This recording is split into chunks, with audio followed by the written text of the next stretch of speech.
Hey there, basketball fans. Matt Lawrence of HopkinsSports.com here with their Centennial Conference weekend preview. I'm joined by senior shooting guard on the women's basketball team, Lillian Scott, who joined the 1,000-point club this year in her senior season with the Blue Jays. And Lillian, that's where I kind of want to start, being a part of that 1,000-point club. What did that mean to you personally as something that you can reflect back on in a few years of your college career?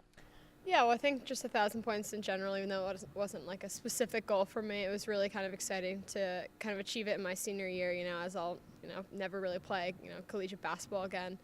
It was really nice to kind of accomplish it with this group of coaches and players just because they have been so monumental in my success over the last 4 years. So to kind of be able to share in that kind of personal moment with them has been really something that has really meant a lot to me. And it obviously was a very successful regular season for you guys, 22-3 record and a number 2 seed in the Centennial Conference Tournament. Taking on a Haverford team this weekend, the last we saw them was here at home, a 3-point win over the Fords. What have you guys seen from the 2 times that you've played them this season that you can take into Friday night semifinal? Yeah, so both games that we've played against Haverford this season have been really close. They're a really well-coached team. They have really strong fundamentals, and kind of every player that they have out there on the court at any given time is really solid.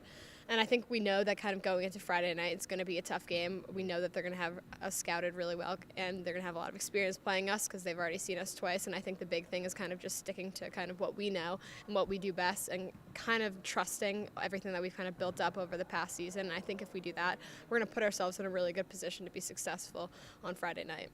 I'm joined now by senior point guard on the women's basketball team, Lexie Scholtz. Lexie, I just talked to Lillian a bit about Friday night's matchup against Haverford. And for you, I want to transition to a little bit bigger picture and what it means as a program. This year looking for your first conference tournament championship appearance in nearly 4 seasons. So for you guys as a senior class that have really been through a lot over the last couple of seasons, how important would it be for you guys to kind of make that conference tournament championship and an opportunity at an NCAA tournament berth? As you know, we've made it to the 4-5 game 2 years ago. We lost in that. Last season, we made it to the semifinal round, lost again. So I think this year, coming into the semifinal round, it's kind of like the next big step would be to get to the finals and hopefully win the tournament. And I think it would mean a lot to our senior class and to the program, just as the next, as a building step. I think our program culture has changed a lot over the last couple of years, especially with Coach Bixby coming in. We've had a lot more energy, a lot more excitement coming into this, and I think we're all really confident that, we can win it. We really believe in ourselves this year. From a team perspective, in the second season with Cass, the head coach here, a lot of times you see the biggest improvements from year 1 to year 2.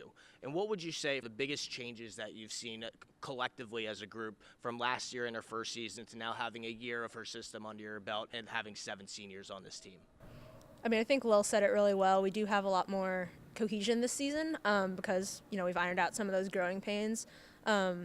But I think one of the bigger things that's happened this season is we've really trusted in what Coach Bixby's telling us and our coaching staff and in our teammates. I think we've started playing together as a team really well this year. We've gotten rid of a lot of the, individual play moments that we had last season, and we've, really started to iron that out and just gain more experience in this system. The Blue Jays will head to Gettysburg College on Friday for the Centennial Conference semifinals, where they'll take on Haverford in Game 2 at 8 o'clock Friday night from Gettysburg. Be sure to check back to HopkinsSports.com for everything you need to know about Johns Hopkins women's basketball, and follow them on Twitter at JHUWBB. Lexie, thanks again. Thank you.